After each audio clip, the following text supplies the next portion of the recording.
What is up, guys? It's the Sound Alchemist, and once again, I am joined here with Gersh1! and today we're going into another guttural for the greater. I try to make my WAAAGH guttural. This is a video series where we answer the questions left by you, the viewers. If you have a question for us, comment down below, put a question in front of your question, because we get to those questions first. And that is what David Tice has done. Yeah. Tice. Who's your favorite Imperial Guard character? Now that's extremely subjective, and we're going to answer that, but we also want to talk about the most underrated Imperial Guard character. So first, let's talk about our favorite Imperial Guard character. Mine, without a doubt, has to be Lord Solar Macarius. This dude led the best and most profitable campaign that the Imperial Guard ever did, taking planets back into the Imperial fold, and it was really, really good until they got overconfident. There was infighting, and it slowly just like disappeared. I'm pretty sure he was murdered. Like, pretty sure, yeah. Yeah. But he did completely control a sector. Yeah. Like, just, I mean, it was the one, it's the one on the left. What is that one?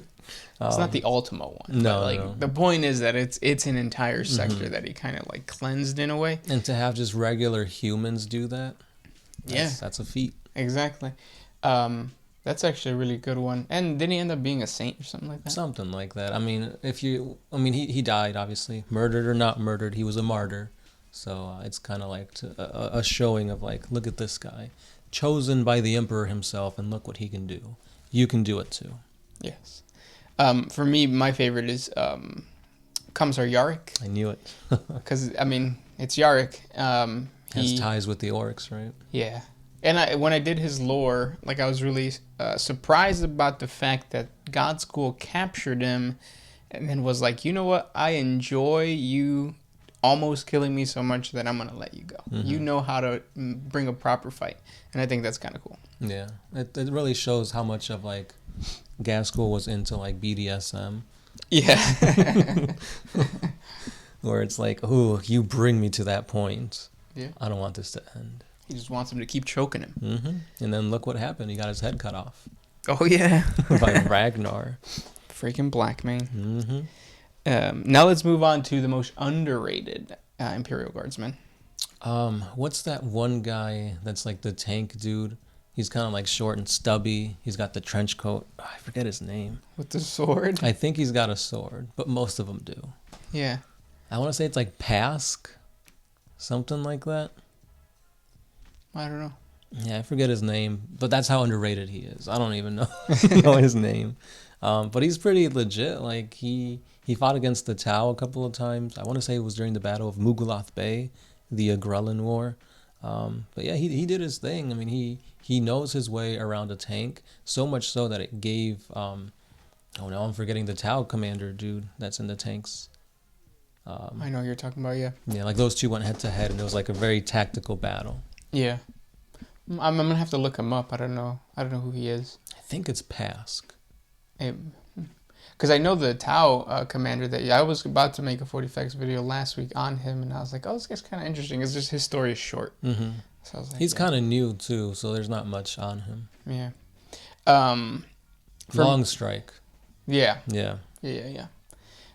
So for me, the underrated Imperial Guardsman is Sly Marbo. And I know what you're thinking. Everybody knows who Sly Marbo is.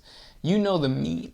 You know, like, he's screaming, destroys things. But if you actually sit down and read his lore, he's a pretty badass Catachan jungle fighter. Yeah. Like, he has accomplished things where it leaves you kind of scratching your head like, is he even real?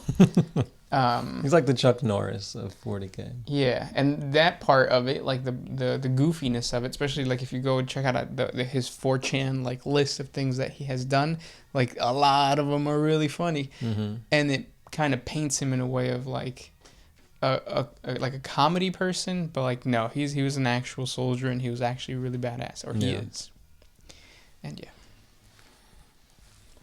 What about you guys? Comment down below. Let us know what your underrated Imperial Guardsman character would be.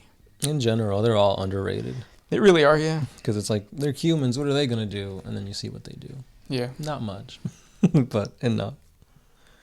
This one's by Jamie Garth. Who would win between the enslavers or Tyranids? And keep up the great work.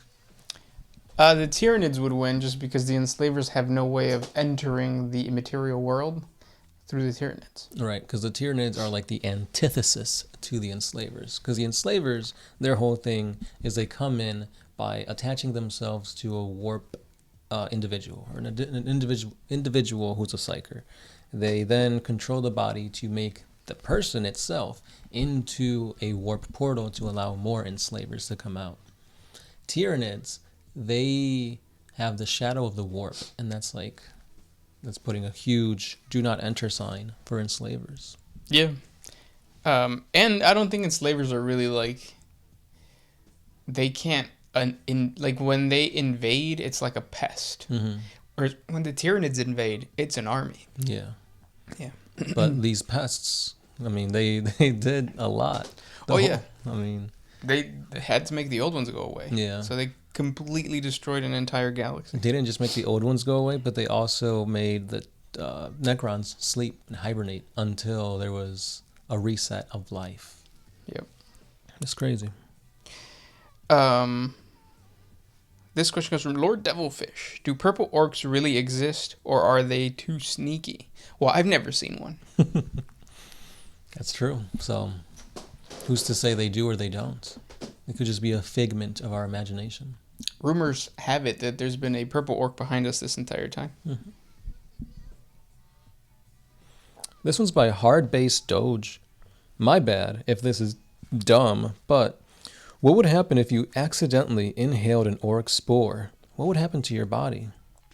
So because they can live in pretty much any type of condition, I'm pretty sure it might be one of those like alien chest bursters from Aliens. Mm-hmm. And remember that it doesn't necessarily have to be an orc that comes out. It could be a squig or a Gretchen. Right. Which are terrifying thoughts. Yeah, because squigs, they're not just those little like balls with teeth. They could be a lot of things. Yeah, they could be a hair squig. Yeah.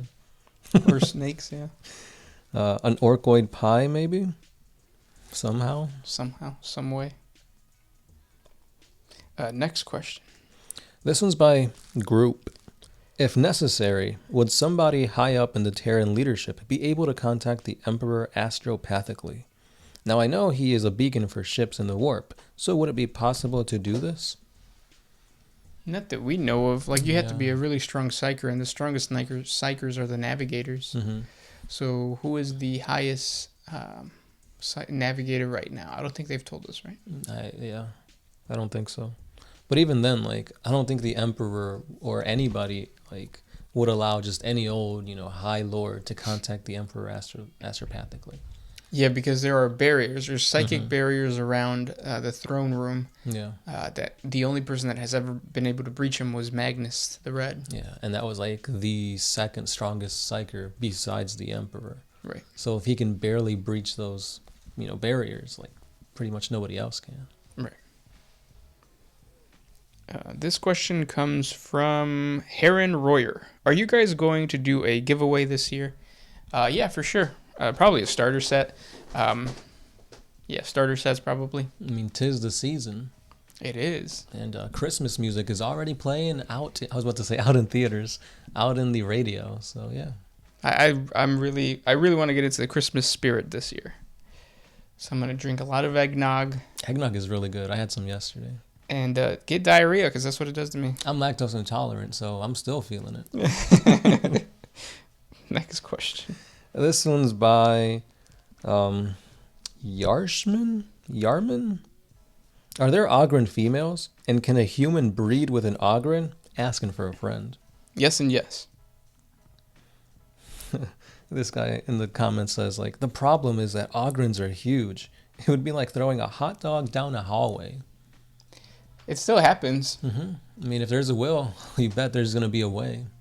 I'm pretty sure, at some point because I was watching a video that was explaining why the testicle to phallus ratio is the way that it is, and Neanderthals and humans did it, so I'm guessing it could happen with the Ogrens. Mm-hmm. They're close enough in species. Mm-hmm. Did you know that the phallus of a great ape like a gorilla is actually kind of small? Yeah, it's really tiny. Yeah. Oh, I've known this. Remember, I had to do a presentation in my anatomy class on the male reproductive organ. Oh yeah, you did. That was one of the most awkward times in my life. There was only 2 guys in that class, and I had to basically present dick pics to the whole. To a room full of females. Yep. I bet you got a lot of numbers afterwards. Like 2, 3, 4. No, like that was like the rating for my presentation. Out of 5? Yeah, maybe. I don't know. No, but yeah, it was really awkward, but very informative. For them or you? Both. Did you have the opposite happen? Or I mean, Yeah. But it wasn't as like awkward. I think that would be a little uncomfortable to just sit there and listen to somebody talk about, or a woman talk about the anatomy, her anatomy. I mean, that's just a regular class, right? Mm-hmm. I don't know. Yeah, and then it was like kind of easy because like the teacher was also like a sex therapist, and she was like holding my hand throughout the whole presentation. Talk about this, say this, do that. Make sure you talk about this. Oh, wow. Yeah. Cool. So it wasn't as bad as you'd expect, but still. I thought she was holding something else. Hey, you never know. Was it a ruler? This question comes from Damn Legion. Are there any named legions of the damned? No, I don't think so, but I haven't read the latest codex. Yeah, I mean, if you look at the lore for the Firehawks, I guess you could find named like the chapter master and all that, because it's rumored that the Firehawks are the ones that are the Legion of the Damned. Right. But I think that's something that I've been looking forward to, like ever since I've known about the Legion of the Damned. More info on them, like maybe have like a named character or just like a supplement all dedicated to them. Sometimes I wonder, like when Games Workshop created the stories to these things, like did they like not realize how big of a deal it was going to be? Mm-hmm. Like was it just like a writer's room and they were like, it'd be really cool if we had like a ghost legion of loyalist space marines. Sure, put that in. And then the codex goes out, oh shit, what did we do? Yeah. It's like, let's never talk about this again. But it's cool because now they got to find a way to like write themselves out of this like loophole or whatever. And they've been doing a good job by doing that, except for Sanguinius. If you bring back Sanguinius, I still think it's a cop-out. I'm still conflicted, man. He should stay dead because like his story and his lore, like he died for a cause. But at the same time, I really want a Sanguinius model. That's not, Forge Road Horus Heresy. Right. This question comes from John Mero Baxinel. If the Lamenters are cursed, why won't they just disband the chapter? Because you don't just do that. Yeah. I mean, they're still needed in their sector of space. Like, they're still fighting for, quote-unquote, the Imperial truth and the Emperor and whatnot. And a founding is extremely rare and important for a couple of reasons. But the first reason is, or the reason that kind of talks about or is pertinent to what you're saying is, once a chapter is set in stone, once it's founded, it's its own master. Like there is nothing that the Imperium can do to destroy them. They could request that they go into penitence crusades. They can attack them and deem them heretical, but they can't just be like, we're disbanding you guys. Yeah, because even when like a chapter gets completely wiped out, there's still like monuments erected, and you'd have like space marines like guarding like the relics and stuff like that. Yeah. And also when they're checking the gene seed, they must find that there's no taint on it too. Right. So. Except if you're the 2nd or the 11th Legion. Right. But that's a whole nother story. Next question. Caden Smith. Question, and not sure if it's been answered before, but what would the Imperium be like currently if Malkador never died, but the Emperor was still mortally wounded and stuck upon the throne? So Malkador did a lot before his passing. He founded the Inquisition. He was essentially the Emperor's right-hand man for everything. So like he knew a lot of like secrets and like the ins and outs. But I think I feel like the Imperium would be pretty much the same though. Well, so I think that one really important thing wouldn't have happened, and that is the adoption of the Imperial Creed. Because I think Malkador would have been like, yeah, no, we're not going to worship something like this. And I think he would have been able to uncover, because he is like the whole like Inquisition founder or whatever, Yeah. he would have been able to see like, oh no, this is Lorgar's work. Right. But what if I'm like, because I mean, like the emperor was kind of like his best friend. Like if he knew that this worship was strengthening him, would he? You think he'd flip? He'd change his mind? I think he would, yeah, but I don't think at that point he would have known. It wasn't until like everybody started worshiping that I think the power of the emperor grew. Mm-hmm. So, I mean, that's just my thoughts. Yeah, it's interesting because like Malcador, I think, was very different than most like Primarchs or anything like that. Like I felt like Malcador actually knew what he was doing. Yeah. Mm-hmm. He was the right hand man of the emperor for a reason. Right. Like if all the Primarchs knew as much as Malcador did, or was like let in on the information, like this would be a completely new galaxy. That's true. Yeah. Pero no, así no es. Yeah. This next question comes from Yarshman.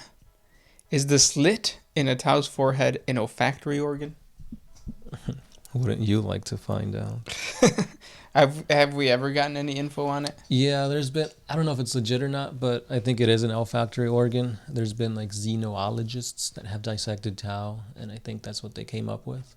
And I think that's where the theories and the rumors of like that organ is the reason why like the ethereals can control the rest of the Tau. Oh, it's like pheromones? Mm-hmm. Smelling it somehow? I don't know. So, again, it's like old lore. I don't know if it's like legit or not. So. Are pheromones even real, like in real life? I don't know. What did Joe Rogan say? I don't remember. That's the problem about that show. It encourages you to smoke weed and then you forget. Mm-hmm. Maybe that's his plan all along. Yeah, that sounds like a plan. A plan that a High Lord would come up with. Yes. Next question comes from Last Burn. I got a fever dream of my Krieg army fighting Nurglings and ants. Is this a sign from the grandfather to abandon the Death Corps for a new plague army? Yes, you should make a conversion of Death Corps, Death Guard, and ants. Ants Canada should help you out. Yes. That's pretty cool though. Like the whole like Nurgified Death Corps of Krieg would be real cool with like the gas masks. You're already halfway there. Yeah, that's true. Yeah. Look at Mini War Gaming's Nurgified Tyranids if you want to include ants in that way. Oh yeah, that's true. Oh, you know how like the Kriegs and like the Death Corps like ride horses? Maybe they could be riding like decomposing Tyranids. That's also true, yeah.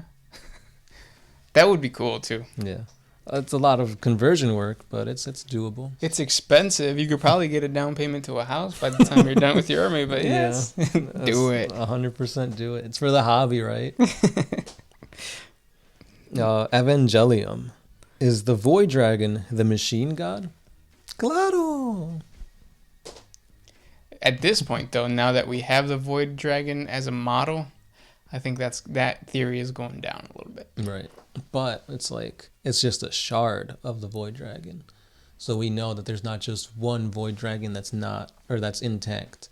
We know that there are splinters of it.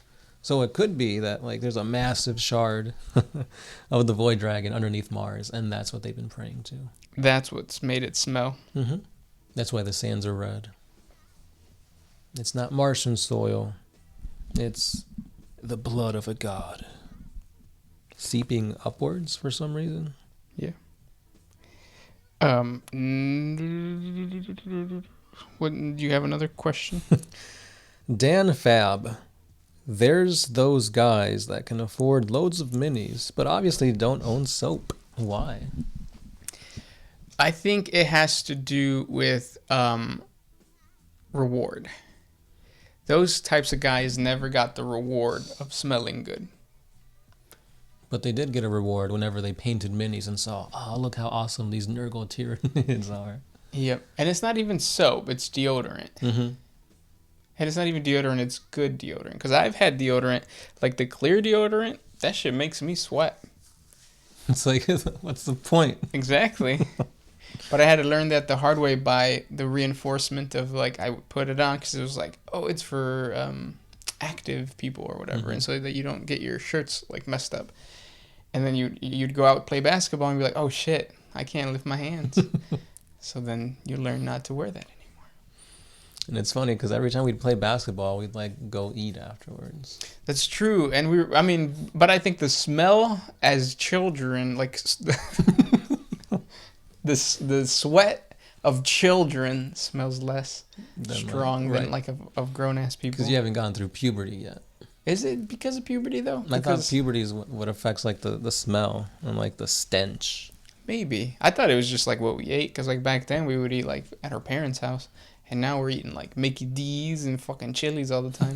That's true. Like we're just sweating grease at this point. Yeah. Like just strain us over a air fryer. Yeah, basically.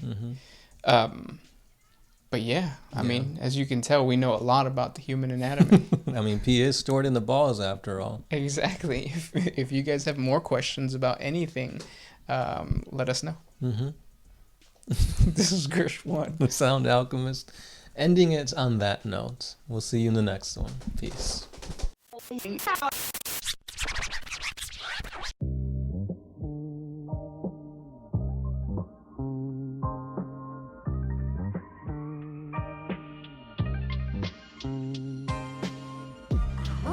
used to put my freedom first.